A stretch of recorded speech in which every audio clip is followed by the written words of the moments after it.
Hi, and welcome to our Rooted In podcast. I'm Rita Savasco, and today I'm talking to Jody Weber. Jody works with the Center for Latino Achievement and Success in Education through the University of Georgia. Better than that, she and I have been friends and colleagues for my whole life because Jody also is my sister.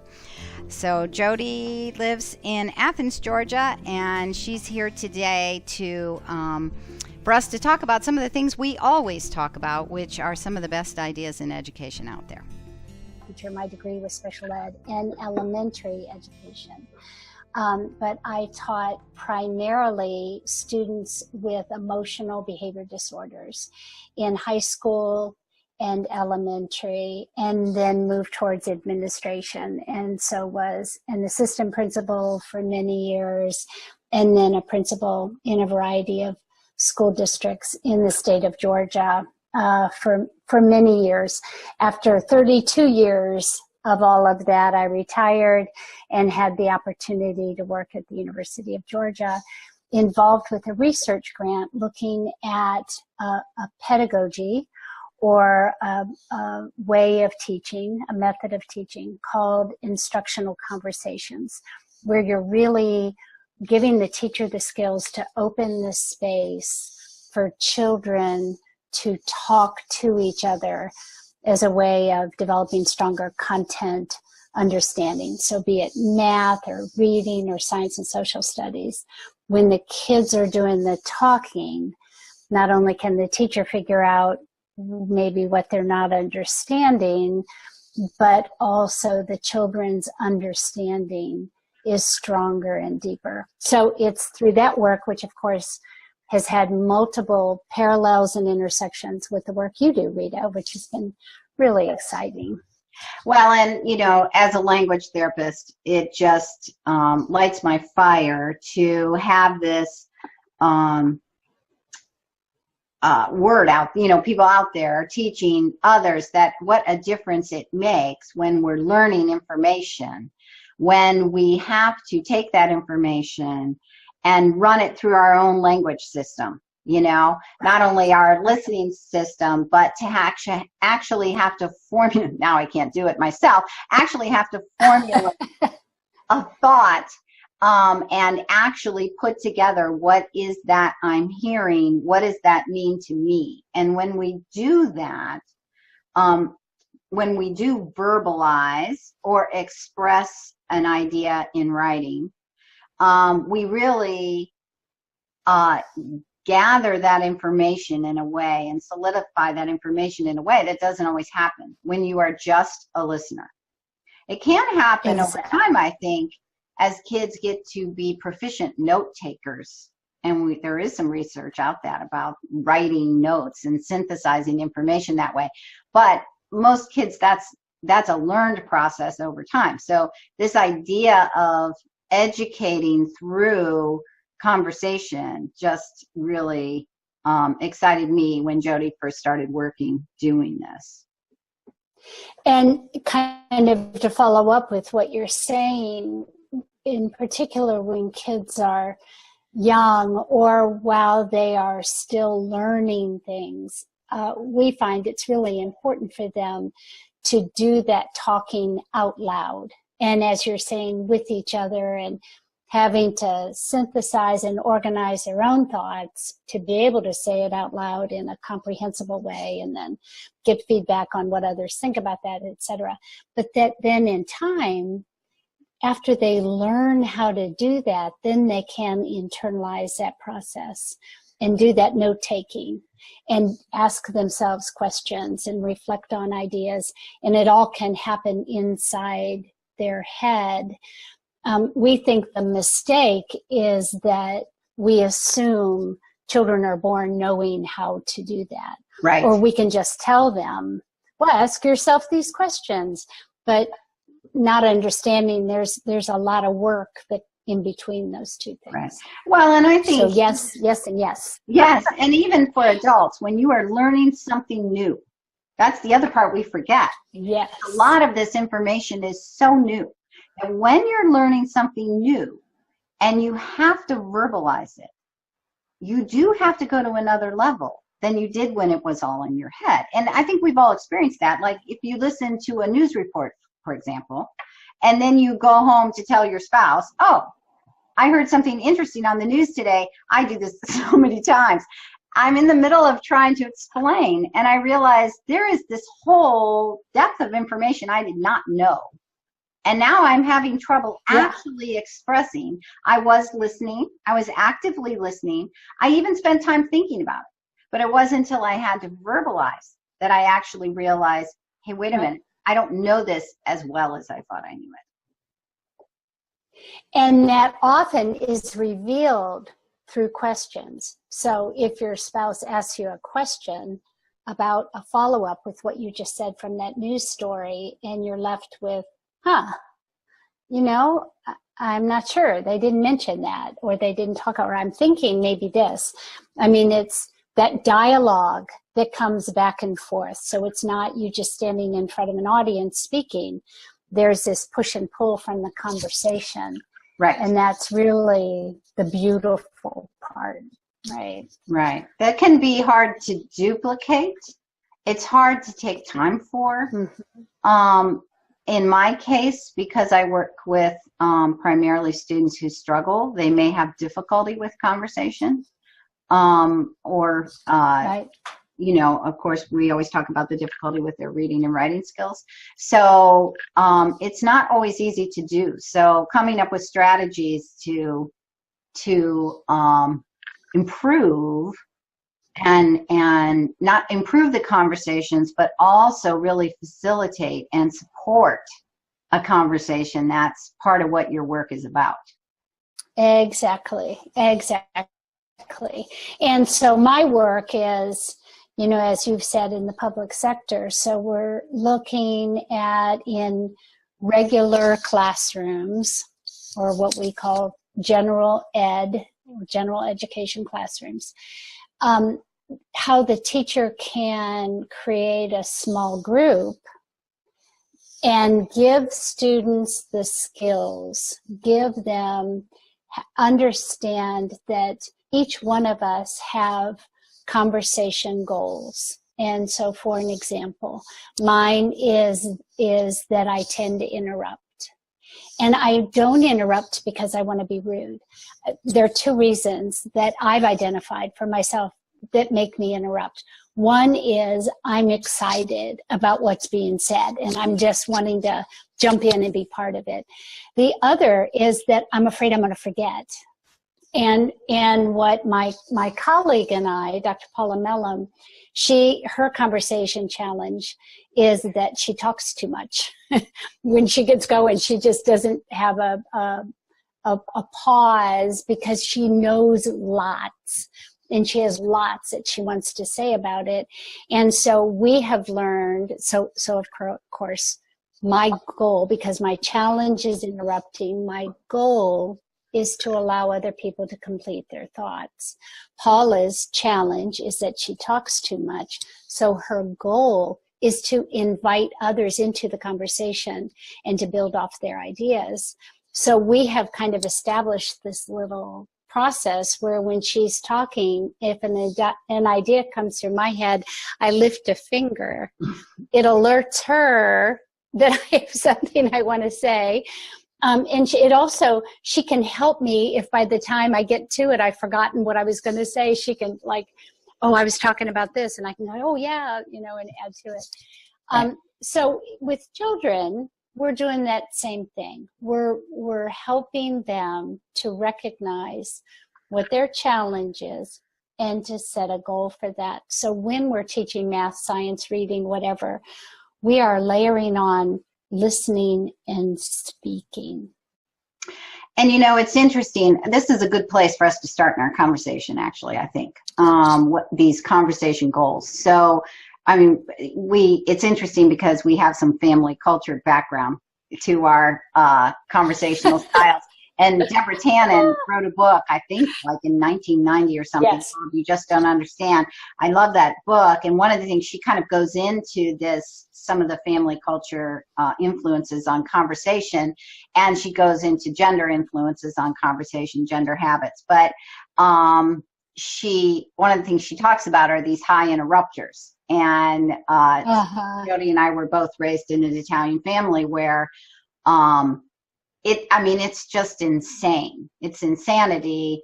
So many of our aunts and uncles have now passed away, but when we were young, you would be sitting at a table, and it is not unusual to have 3 people talking to you at one time, 3 separate conversations, all of them not stopping. They can hear each other talking, but they didn't even stop, and our parents would do that as well. Or so many times I would be saying to my parent, wait, he's talking to me and I will come back to this conversation, but I need to hear this one first. That we were actually spending a lot of time managing this while simultaneously picking up all the same habits too. So I'm a high interrupter as well. Right. So then the challenge for all of us is to not just do what I used to do, and that's to say, sorry, I interrupt. It's what I do. I just interrupt. But instead to take responsibility for that. That's the hard part. Right. And so I'm really going to work at it. And it's not that I don't interrupt any longer. And conversation has a give and take, right? So good conversation, natural conversation, you are naturally talking over each other and building off each other, etc. But if all of us are working at the best way to be communicators, it lifts it for everyone.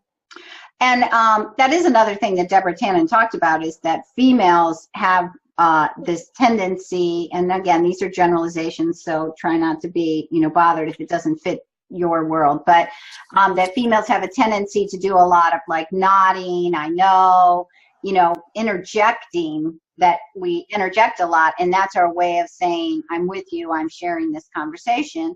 And so, like with my husband, when I would do that kind of interjecting early in our relationship, he would be distracted by it and frustrated, feeling that I was interrupting him. And he would say, I'm not done. Then I'd say, I know that. I'm not interrupting you. And he'd say, yes, you are. And I'm like, no, I'm not. And there we are off. Am I interrupting or am I not? And I saw a lot of that interjecting as just support. And likewise, I thought He wasn't interjecting. He wasn't listening to me anymore. And he'd be like, I'm here, I'm listening, so which I think could be the case. Let me just say. Especially knowing him. No, I'm just saying. But no, knowing my own is what I'm thinking. Know each other's husbands, so Exactly. But there are people who their conversational style may be that they allow the conversation to occur around them, and they don't join in when they should. And so, why don't you talk about that challenge? Right. We also have we've kind of identified just some classic sort of conversation challenges. There is the interrupter. There is the one who talks too much. There is the person, though, who doesn't contribute. And sometimes it is just that they need more wait time before they're ready to contribute. And sometimes it's that they're just not comfortable contributing. They don't have confidence, or they're sort of shy or whatever. But again, it's not a good place for them to remain for the rest of their lives. Like it's one of those things that we want to help encourage and help to build some confidence in. So their goal then would be to make a contribution. And one of the strategies that we've had teachers use that have been effective for some kids is, for example, little Post-it notes that maybe a yellow Post-it note represents a contribution and blue Post-it notes represent questions. And they get, 1 yellow and 3 blue. And as they ask a question or make a contribution, they move their Post-it note forward. So it gives them a very quick visualization of, are they contributing? And oh, I haven't asked a question. I need to look for a space to ask a question. Others, well, I guess not others, but an equally important component to it is that everyone in the group is responsible for everyone's goals. So if mine is, for example, interrupting, and I've interrupted, and you might say to me, Jody, I'm sorry you just interrupted me, and I know that's something you're working on, but please allow me to complete my thought. Or for the person who doesn't contribute, I might say, Rita, we haven't heard from you. What are you thinking? So I've now invited you into the conversation because I know that's something you're working on and you need some help. So everyone is taking responsibility for the quality of the conversation that's happening. And again, all of this is happening while you're teaching math, science, social studies, whatever. Mm-hmm. Well, and you know, so I work with a lot of home educators, and it happens in your home. I mean, this was a big part of the management of home educating, and even without being a home educator, just at the dinner table. And I think when you have family dynamics going on, it can be really tricky because you also have age differences. Mm-hmm. So you had talked a little bit about this speed of processing and speed of response time. Some of that is innate. You know, it's I have come to this world as a fast processor. And I am quickly, that loop of what I want to say gets developed right away, right? Which doesn't mean that what comes out of my mouth is always worthwhile. It just means the loop is fast, right? Sure. As opposed to my husband's pretty fast too, but he likes to think about things more. And then you see that same thing in my children. I have some who are faster processors, some who want more time. And then also on top of it all, when you have these maturity differences, who has stronger verbal skills just based on age, then you have that problem too, right? So I think it's something that is a dynamic that we address in a lot of different environments. As a parent, our verbal skills, for a while at least, are superior to our children's, so we can run them into the ground if we don't give them time to say what they need to say, you know. So I think that it crosses a lot of different relationships, and there are skills that, you know, we all need to learn. I wanted to go back to the one who talks too much. May I make a point? Yes. Can I make a follow-up? And see, this is something I still interrupt, only now I call it interjecting. Yeah. If I may interject. Well, I want you to. Just to follow up with what you're saying there about the slow processor and the fast processor. One of the, again, beautiful things that we have seen happen in classrooms is once there is a recognition of that very thing, and it's no longer identified as you're the smart one because you come up with an answer quickly, and you're not as smart because it takes you more time.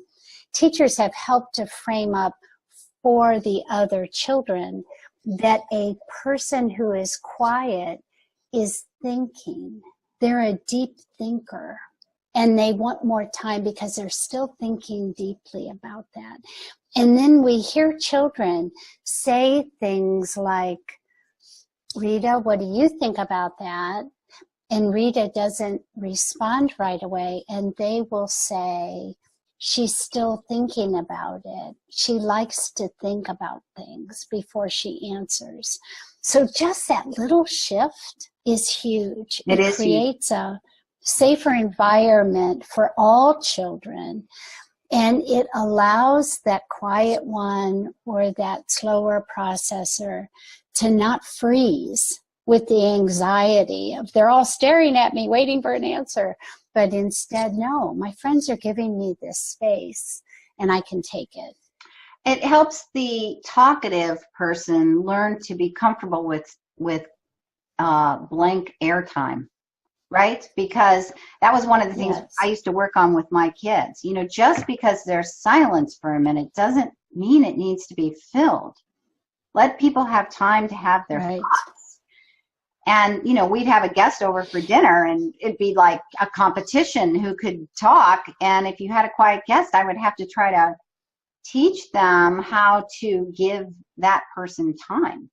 And bringing that back to the classroom, they have found that researchers have found that when questioning children, giving them time before allowing for, much less requiring a response, increases motivation and engagement.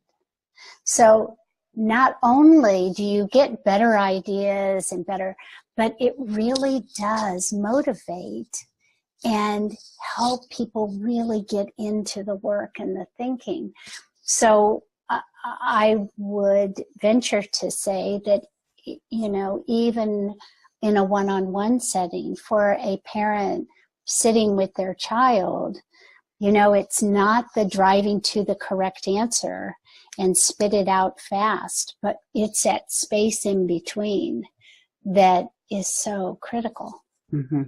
And the value of coming back to conversations. I think, you know, allowing, it's interesting because this happens in the classroom, it happens at home, it happens in marriages, it happens, you know, everywhere.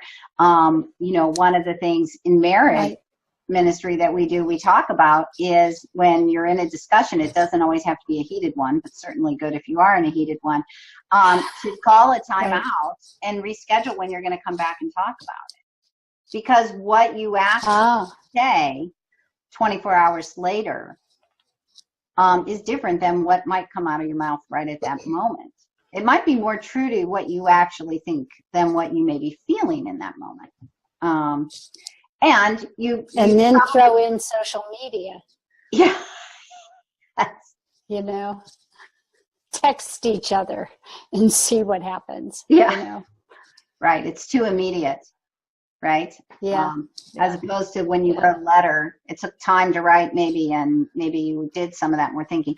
I think it's interesting that as a society, we tend to always reward the fast processor, highly verbal. Mm-hmm. But it seems like you see more and more just, you know, general articles starting to look to value the introvert, the one who wants time to come up with an answer. And I think you're right. I think you have to teach kids that value system. And we as the adults need to not just allow for it, but build the space for it. Mm-hmm. Say maybe before engaging in a group project, that there is time with paper and pencil and a timer set where everyone is thinking and planning and mapping out ideas for themselves at whatever rate, and then coming together. But again, these structures have to be in place because children aren't born knowing how to do this, and nothing about the traditional educational environment really teaches this.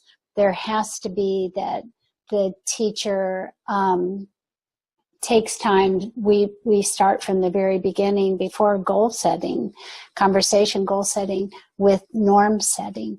So what about small group has shut you down is a classic place that we start. And we have, whether it's the adults we're working with or kids, write down everything on one side of a T-chart, everything that has shut you down about being in a group or a conversation or whatever.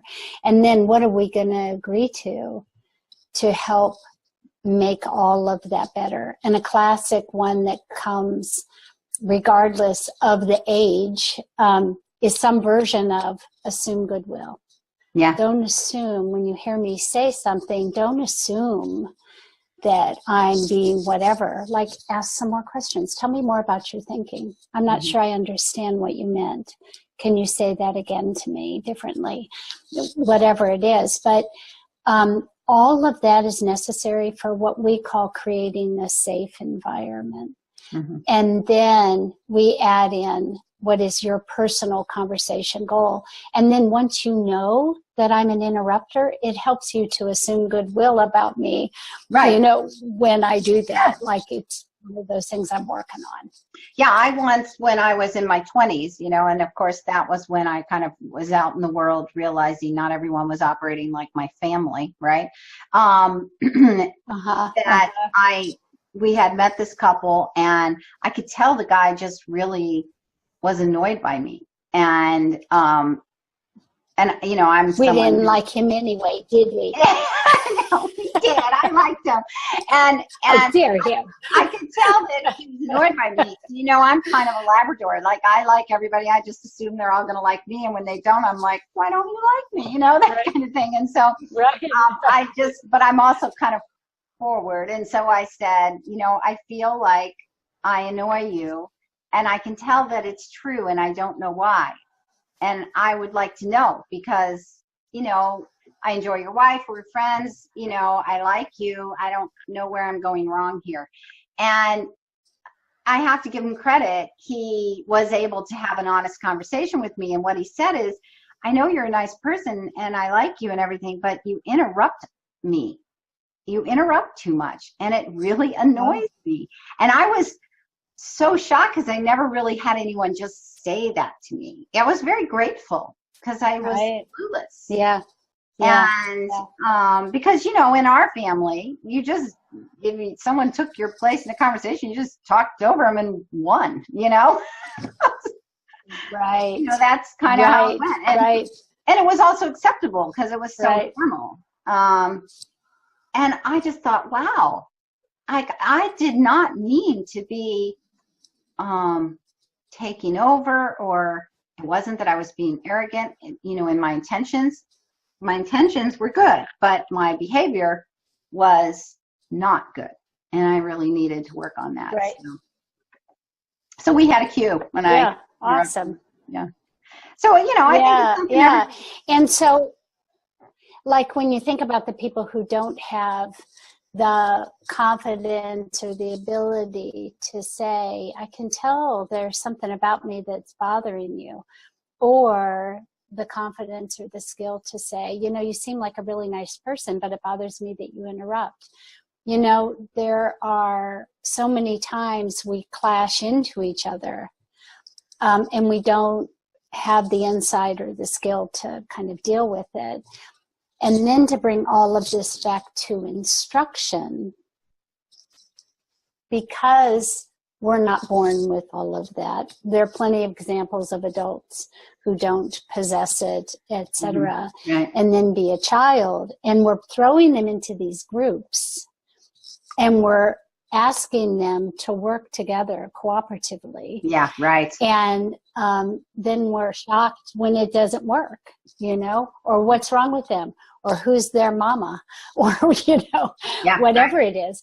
But we teach them. That has to be part of instruction. And then the beauty to it is there's deeper learning. Right. There's deeper understanding that comes through the very act of having that conversation and collaborating verbally together, as well as a big part of our work also, as you know, is something that we call a joint productive activity. So what our research has shown is that while having a collaborative conversation is important and matters instructionally, when it's around something that they are working on and building together, that's where the conversation goes much deeper, and misconceptions are revealed. You can tell so it might be that they're working on one math problem together, and they're having to show their work in pictures, words, and numbers, but they have to have a conversation about that and agree on it as they work. Well, from that, you find out who really understands, who just gets the right answer but doesn't really have the conceptual understanding, and that little quiet one who never speaks out, who it turns out knows all kinds of things. Yes, you right. know, like that's where the magic happens. Right, I can see that. And you know, it's interesting because something I wanted to get to about the quiet one is that there can be a lot of reasons for that, as you mentioned. One being confidence. One being they may just not know how to enter the stream.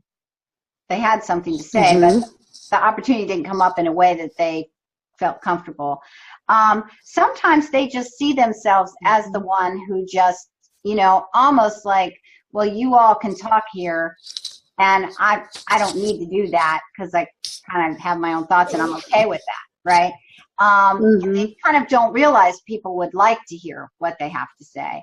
And something else I find is if they don't have confidence, a lot of kids will think, well, there's some answer here and the one I have isn't it. When actually what they have is a value. And it isn't the answer, it's the conversation. It's the process of getting to ideas. That's really what we're after. And so helping them to see that whatever that fleeting thought was that they disregarded as not worth saying actually had value. And it's one of the reasons with my students that I try to get to these little bits and pieces of writing that we've talked about and get them to put some ideas on Post-it notes, because if they have, say, 3 Post-it notes there and I'm looking for them to give me 3 comments, 3 ideas, 3 contributions, then I've valued each one, right? Each one had value, and they can see visibly that had value, that was worth saying. And sometimes I think it's like you're talking about you want a joint activity, and that joint activity could be written too, not just conversational. Oh, absolutely. And sometimes getting it in writing gives it weight in a way that that they might not have seen, and it gives the fast processor a reason to look more carefully at what that person said too, because it's on paper. So instead of just, you know, you're in a group conversation and this little one pipes in over here and the other one's still talking and disregarded what was said. Now their little piece of paper is added to, and that piece of paper has as much value as my piece of paper. And this is where, as you and I have talked over the last couple years, and I've gained a stronger understanding of your work, that I've said how we have this like Venn diagram, you know, of our work. So what you were just talking about there is our joint productive activity, because another key piece, besides the creation of a product, which can happen in all kinds of ways. It can happen as a T-chart. It can happen as Post-it notes on something. It can happen through a document that's being written. It can be a math problem. It can be a timeline. It can be whatever. But whatever it is, they're producing something in some form. It's not just talking. The talking happens around that production. But the other thing that's really critical for our work is that the best joint productive activities, or JPAs, happen around something that doesn't have one simple right answer. Right. That there are multiple good answers. And so it builds upon the strength of thinking and multiple thoughts and multiple ideas, and not shutting down something, but instead leaving a space and seeing what happens with it and continuing to develop it further. One is it made me think about the podcast that I was listening to where Claire was sharing her plot arc, and kids putting Post-it notes on as the ideas of the story, reach the climax and etc. That's for us, a classic example of a joint productive activity. Only for us, it wouldn't be just one person doing it, Would be or the parent and the child doing it. It would be a small group, and by that we mean 3 to 7, with the teacher right there to help guide, facilitate, and not allow for misconceptions, but jumping in where. But there's not one right answer, and as you spoke of in that podcast, there can be multiple small climaxes to the story. Different things can impact different characters in different ways. So that child who immediately goes to, well, obviously it's this, it allows that space of, is it? What about this? Makes me wonder about that. Could it be this? One of the things that we do as a very simple entry into this idea is the which one doesn't belong. And you can just Google which one doesn't belong and images, and you can see a whole variety of them. So, for example, it might be 4 pumpkins is an example that we often use. And one pumpkin, it's easy to say, oh, that one doesn't belong because it's lit, and it's the only one that's lit. But then you might say, what if I told you this one? Oh, well, it has leaves on it, and the other ones don't have any leaves. And what if I told you it's this one? Oh, well, that one's smooth, and the other one's all. So you can keep going. There's no one right answer. There can be lots of reasons given for which one doesn't belong. So you're opening a space, a safe space for kids to recognize that we are not going for, 2 + 2 is 4. Like that. One answer, right? That has one answer, and you cannot have a deep, rich conversation about that. You can look at all the different ways to create 4, and there are multiple, but 2 + 2 = 4. So that's an example of, again, where our space, our work intersects, is everything about what you do opens up this space for kids to explore their thinking. Right. And which is what beautiful, Rita. It's just beautiful what you do. Well, it's what education really is, right? Yes. It's really about thinking. And we'll talk about this more later, the learning how to learn, than it is what the answer is, So what I liked when you first told me that you were doing training for teachers on classroom group work, I mean, you might remember this. My first response was, "Blah." My kids hated. Yeah. I can't tell you, all my clients, my own children, they hate group work. They just despise it. Yep. They didn't mind it if they could pick their group or something, and right. they would have people, Right. But they just hated it for a number of reasons that we could spend an hour on, and we're not going to. What I liked about what this is it's not the same. Right. Not saying, well, I'm putting you with you because you know the right answer and you don't, and now you'll help make sure everyone gets to the right answer. Or I'm throwing you all together. None of you know the answer. You're never going to know what it is. Anyway, and but good luck. I'm going to give you all grades based on the whole group, and you get to rate each other. So if you don't like this person, you can oh my gosh, what a mess. Yep.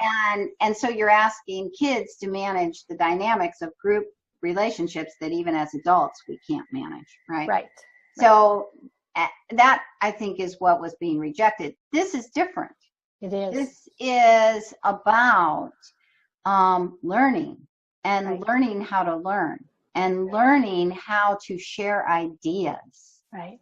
And that the value is the process. A product is needed in part to give reason for the process. Exactly. And because real learning happens in the midst of that. But the real learning is the process more than anything. So. And if you look at the kinds of challenges that our children range Mine's 30 years.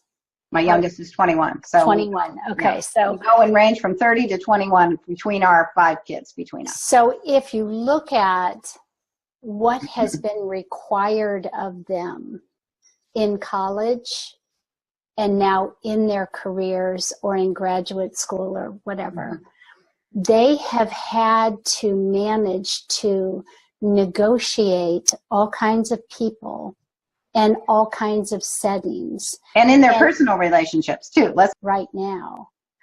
But it's clear that they're going to have the ability to collaborate and build off the thinking of others. You know, it's not assembly line work kind of stuff. You know, it's this broader kind of thinking. And so how do we give them those skills? You know, we have to teach them. We have to actively teach them that. And then the beauty is that they actually learn content better and more deeply. Right. Through that. So it's like, in a way they enjoy, which is what. Exactly. Which increases motivation and engagement. Right.